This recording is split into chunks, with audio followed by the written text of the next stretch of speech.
नमस्कार, आप देख रहे हैं JBS पब्लिक वॉइस। मैं हूं आपके साथ सुमन कुमार। अभी मैं मौजूद हूं पूर्वी चंपारण जिले के चकिया पुल पर और इसी रास्ते से जो है कि युवा बिहार सेना पार्टी के राष्ट्रीय अध्यक्ष माननीय इंजीनियर राजकुमार पासवान जी इसी रास्ते से गुजर रहे थे। बीच में हमको मुलाकात हो गया है, तो आज हम सोचे कि चलिए इनसे हम बात करते हैं, कहाँ जा रहे हैं, कैसे क्या विषय हमसे जानकारी लेंगे। सबसे पहले आपको हमारे चैनल में स्वागत है। जी नमस्कार जी, कहाँ जा रहे हैं सर इधर आप? देखिए, कुछ तो अपना भी कार्यक्रम है, पार्टी का संगठनात्मक कार्यक्रम है और सीतामढ़ी में कुछ मित्र का फंक्शन है, उसमें शरीक होना है, इसी में जा रहे हैं। तो आप जैसे मीडिया बंधु लोग अगर इतना सम्मान देते, पटना से सर चंपारण, पटना से आप डायरेक्ट वहाँ भी जा सकते थे। देखिए कहीं ना कहीं दिल का रिश्ता होता है, वहाँ निभाना भी पड़ता है, मित्रवत धर्म निभाना पड़ता है और उसी का पालन कर रहे हैं और अपनी पार्टी संगठन को मजबूती के लिए बिहार के सभी जिलों में धूल फाक रहे हैं हम। अच्छा, आप चिराग जी को पीछे क्यों पड़े रहते हैं? देखिए, चिराग पासवान से मेरी कोई जातीय दुश्मनी नहीं है, लेकिन चिराग पासवान आज वही राजनीति कर रहे हैं जो उनके पिताजी करते आए हैं, बहन मायावती किया है और लोगों ने, दलित नेताओं ने जो ठगने का काम किया है, तो वो राजनीति नहीं चलने देंगे। ये बिहार का युवा नौजवान जो आज बेरोजगार है, बैठा हुआ घर में, दलित समाज से हो, पिछड़ा समाज से हो, चाहे किसी भी जाति धर्म से हो, उसके लिए जो बात करेगा हम उसके साथ हैं। जो दलित जाति के बहुजनों के सुरक्षा में ये हिफाजत के लिए आगे आएगा उसके साथ हैं हम। जो लोग 50 साल 100 साल आगे ले जाने की बात करेगा हम उसके साथ हैं। युवा बिहार सेना इन ठगों के साथ नहीं रहेगा। क्या लगता है, तो चिराग जी नहीं कर पाएंगे? अभी देखिए कि बीजेपी से अभी वो मुख्यमंत्री का चेहरा होने जा रहा है। देखिए, भारतीय जनता पार्टी बड़का झूठा पार्टी है, भारत जलाओ पार्टी है, भारत जुमला पार्टी है और आपको बता दूं कि इन पार्टियों से कुछ नहीं होना।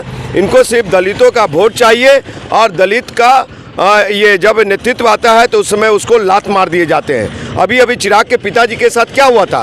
उनके पिताजी के प्रतिमा को तोड़ दिया गया, मूर्ति फेंक दी गई, अम्बेडकर जी के फोटो पे पैर रख के चले गए।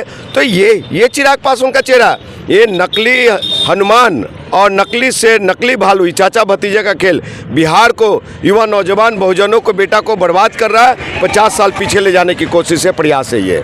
आने वाले, बताया जा रहा है कि आने वाले जो है कि भविष्य के युवा लीडर अभी बिहार में अगर कोई है तो वो चिराग पासवान। सुमन जी, मैं उनके पिताजी के खिलाफ चुनाव लड़ा 2014 में आम आदमी पार्टी के खिलाफ। मैं उनके चाचा के खिलाफ लड़ा 2019 में निर्दलीय, समझे, 3rd पोजीशन में वहाँ की जनता दिया। अगर रामविलास पासवान जी 2-4 काम किए हैं तो एक बड़ा काम मैं भी किया हूँ, पटना मेट्रो रेल को हाजीपुर से जोड़ने के काम किया। लेकिन चिराग पासवान ने क्या दिया? 8 साल के सांसद में 8 काम बता दे, समझे, 8 काम बता देगा ना सर, राजनीति छोड़ देंगे। और उनके पिताजी को 50 साल बिहार के दलितों ने दिया, अनुसूचित जाति जनजाति ने दिया। और रामविलास पासवान जी का उनके परिवार 5 काम बता दे जो समाज के लिए किया हो, जाति के लिए किया हो। वो तो मरते समय स्वर्णों को 10% आरक्षण देके मरे। अगर सही मायने में अगर दिया है उनकी, ठीक है, मैं स्वर्ण आरक्षण का विरोध नहीं कर, लेकिन जाति को क्या देके गए, बहुजनों को क्या देके गए साहब? ये इस ढंग की राजनीति नहीं चलेगी। देखिए, आप किस इस माना जाता है आपकी एक स्वार्थ है? मेरा निहित स्वार्थ क्या रहेगा बॉस? मैं जब दिल्ली विश्वविद्यालय की नौकरी छोड़ करके, एक पासवान के बेटा जो है बिहार के गद्दी पर बैठने जा रहा है, आपको जलन? पहले चिराग पासवान अपने आप को दलित मानते हैं, अपने आप को, जो इतना लंबा कलाई पहनता हो, जो जय श्री राम बोलता हो, और जो कहते बहुजनों, ये अपने आप को मोदी का हनुमान, संघ भाजपा का मानस पुत्र बताता हो, वो कहाँ से साहब ये दलितों बहुजनों का बेटा हो सकता है? आप लोग और आप लोग बार बार कहते हैं मीडिया वाले लोग कि उनके फॉलोवर्स कि वो बीजेपी मुख्यमंत्री प्रोजेक्ट कर रहा है। एक वो सदन में विधायक नहीं, वो बिहार का मुख्यमंत्री बन जाएगा। यानी सब लोग बिहार का लोग मुख्यमंत्री, मतलब बेवकूफ़ बन रहा है। बेवकूफ़ बन रहा तो इंजीनियर राजकुमार पासवान भी पढ़ लिख करके बेवकूफ़ बनेगा। हमको चिंता है। आप नहीं चाहते हैं कि पासवान का बेटा बिहार के गद्दी पर बैठे? जरूर बने, लेकिन भोला पासवान शास्त्री जैसा बने, इंजीनियर राजकुमार पासवान जैसा बने, और भी जो बिहार का बेटा अगर कोई ओजस्वी तेजस्वी हो। ऐसा नहीं, ये कोई आंदोलन से निकले हैं। ये चांदी का चम्मच लेके पैदा होने वाले लोग कहाँ से मुख्यमंत्री बनेंगे साहब? ये संघ भाजपा है। संघ भाजपा वो गहराई है, समुद्र की गहराई है, जिसको नापना चिराग पासवान की बस की बात नहीं है, कुबत की बात नहीं है। रामचरितमानस पर अभी जो है कि बयानबाजी बहुत बड़े बड़े नेता लोग कर रहे हैं। उसमें जो है कि एक चंद्रशेखर यादव जी जो चौपाई पढ़े हैं, उस चौपाई का और रामचरितमानस का जो विरोध किए हैं, उस पर जो है कि चंद्रशेखर यादव जी का जो है कि अभी पुरजोर विरोध जो है कि चिराग पासवान जी कर रहे हैं। आप किसको समर्थन दे रहे हैं? चिराग पासवान अगर विरोध कर रहे हैं तो मोदी के हनुमान संघ भाजपा का मानस पुत्र हैं, तो वो तो जय श्री राम बोलेंगे ही ना साहब। और रही बातें शिक्षा मंत्री की, तो देखिए जो रामचरितमानस हो चाहे और भी धर्म ग्रंथ हो, वो आस्था का विषय है। उस आस्था पे किसी को ढेला फेंकना ये गलत बात है। वहाँ पे बचपन भाइयों का प्रेम का गाथा है, पति पत्नी का प्रेम का गाथा है, वनवास की गाथा है। जब भगवान श्री राम सेबरी का जूठे फल खा सकती है, तो वहाँ पे वो भी प्यार दिखाया गया है। तो भाई साहब, अब जो बोल रहे हैं, हम आस्था पे कोई सवाल नहीं उठाना चाह रहे।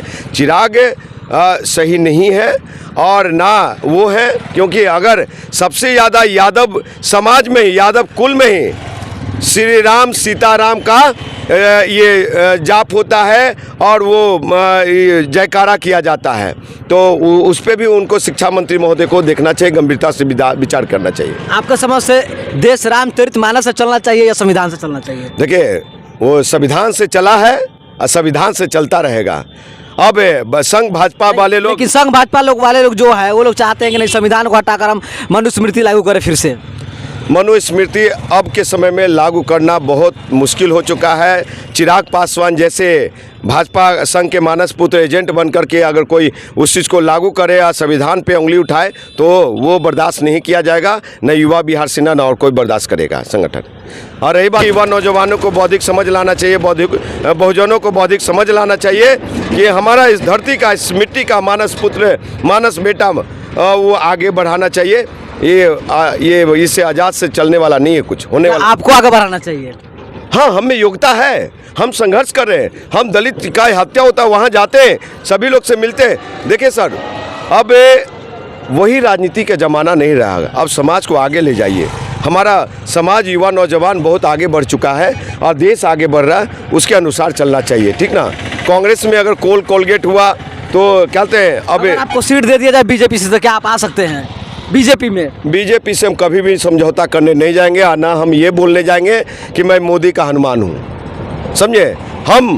हम इंजीनियर राजकुमार पासवान हैं, हम ये इस देश का, बिहार का बेटा है। हम सभी के लिए काम करेंगे, किसी का हनुमान बनने की जरूरत नहीं है। यहाँ पे सभी जाति, सभी धर्म के लोग निवास करते हैं। सभी 90% पासवान चिराग के पीछे है ना, 10% ये गलत बात है। जब से चिराग बीजेपी में गए ना, उससे पहले बीजेपी में जाने से पहले चिराग के साथ 90% थे। आपकी बात को सही मानता हूँ, लेकिन जब से चिराग पासवान बीजेपी के साथ गए तो उनके पास 15% भी नहीं है। थोड़ा सा वही युवा नौजवान लोग हैं जो कि जिनको नॉलेज नहीं है, अनुभव नहीं है। चलिए, बहुत बहुत धन्यवाद आपको। जी।